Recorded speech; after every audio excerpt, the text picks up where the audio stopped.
राधे राधे दोस्तों। अगर आपको हमारी कहानियां पसंद आती हैं तो प्लीज चैनल को सब्सक्राइब जरूर करें। बहू तू यहाँ रिश्तेदारों के बीच बैठकर हंसी ठिठोली कर रही है। तेरी ननद सुनैना की शादी है। अरे हमें तो फुर्सत ही नहीं मिल रही है और तू है कि समय खराब करती जा रही है। सास सबके बीच मानसी को आकर बोली, मम्मी जी मैं हंसी ठिठोली नहीं कर रही हूँ। वो तो मौसी जी ने मुझे चाय के लिए कहा था तो वही देने आई थी। आपको कुछ काम था तो बोलिए, मानसी ने जवाब दिया।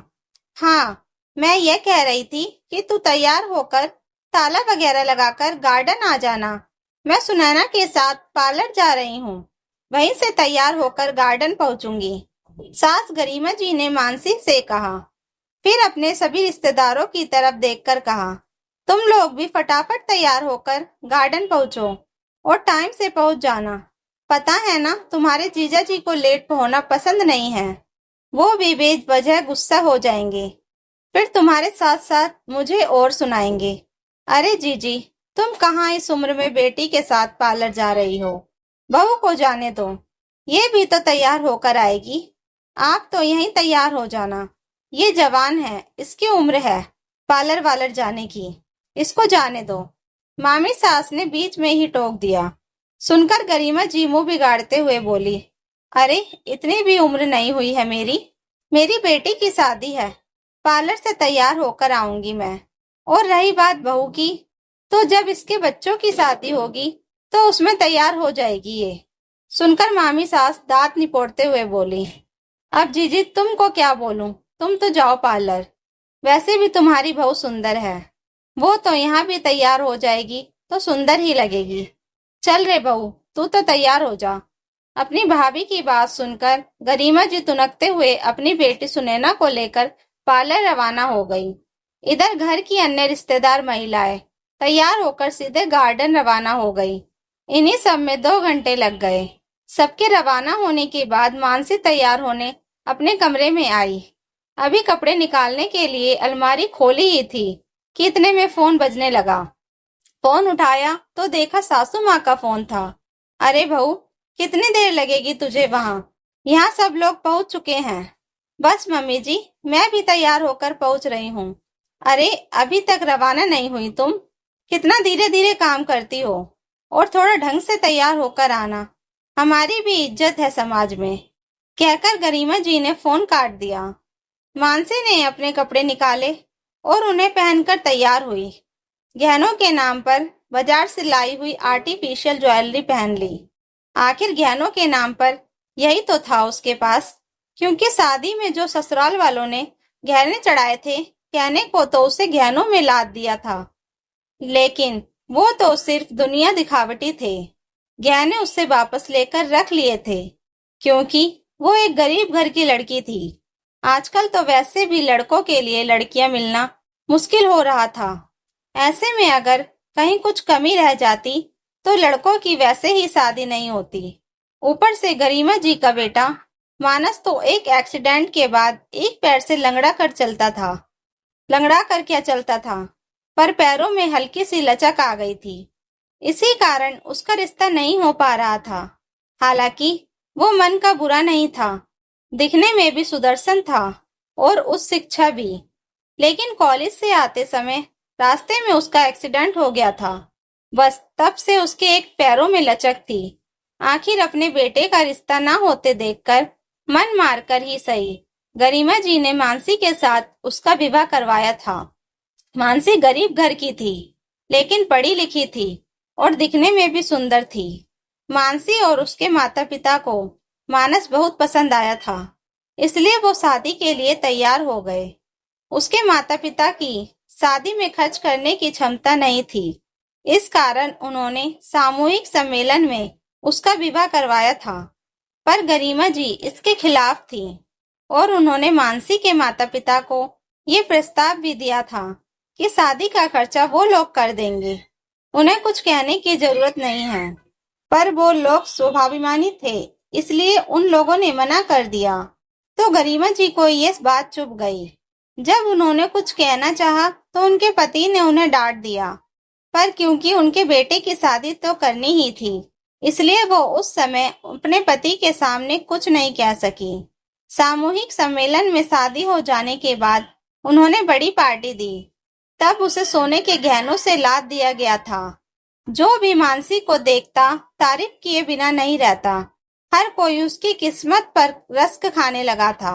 लेकिन पार्टी हो जाने के बाद और रिश्तेदारों के जाने के बाद गरिमा जी ने सारे गहने लेकर अपने पास रख लिए और उसे सुनाते हुए बोली थी, तेरे पिता की भी औकात है सोने के गहने पहनाने की।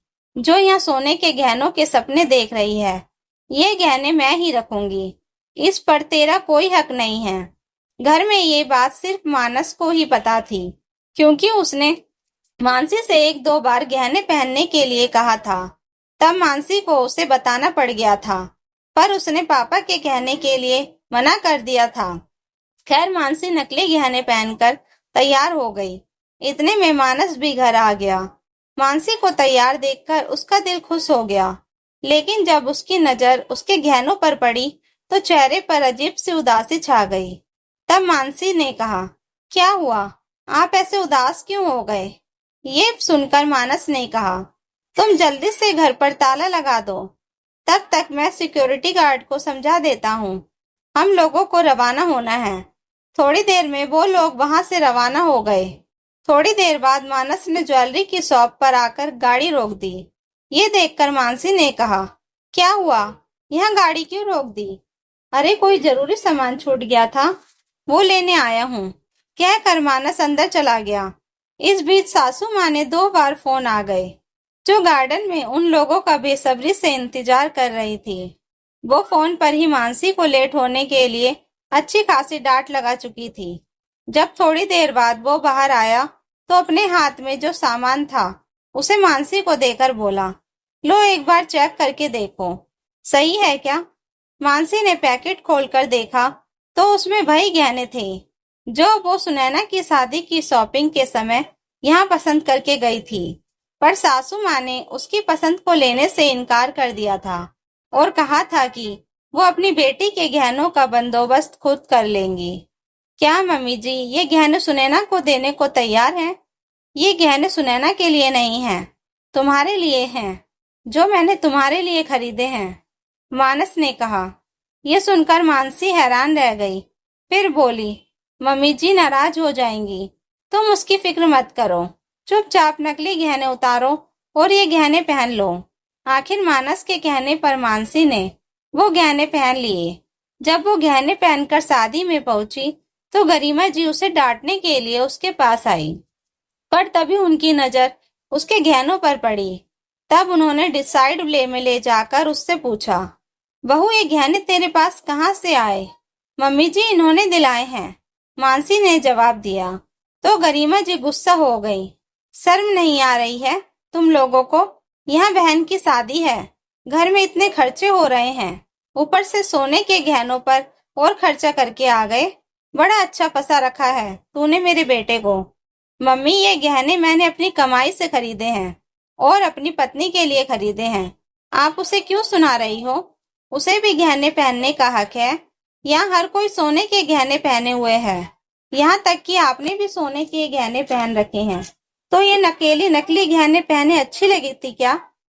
अचानक मानस बीच में आता हुआ बोला, अच्छा बेटा, अब तेरी कमाई हमसे अलग हो गई, अभी मेरी बेटी की शादी है, मैं उसमें कोई हंगामा नहीं चाहती, तो मैं तुम्हें घर पर देखूंगी।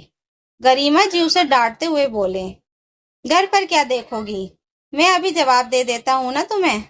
बहू के गहने तो तुमने लेकर रख लिए, लेकिन ये इसके पति के दिलाए हुए गहने हैं, इन पर नजर रखने की भी जरूरत नहीं है।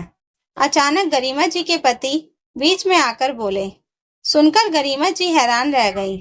तुम्हें क्या लगता है मुझे पता नहीं है कि तुमने बहू के गहने लेकर अपने पास रख लिए और उनमें से ही अब गहने तुम अपनी बेटी को दे रही हो? तभी तुमने बहू के सेलेक्ट किए हुए गहने लेने से मना कर दिए थे। अब मुझे बेवजह का कोई तमाशा नहीं चाहिए। तुमने गहने अपनी बेटी को दे दिए, ठीक है, लेकिन बहू के इन गहनों पर नजर मत रखना, क्योंकि ये गहने उसको उसके पति ने दिलाए हैं। ससुर जी ने गरिमा जी को डांटते हुए कहा। इस डांट के बाद गरिमा जी की कोई हिम्मत ही नहीं हुई कुछ कहने की, क्योंकि ससुर जी के गुस्से से तो वो भी डरती थी। दोस्तों, कहानी अच्छी लगी हो तो प्लीज वीडियो को लाइक, शेयर एंड सब्सक्राइब जरूर करें। Thank you for watching.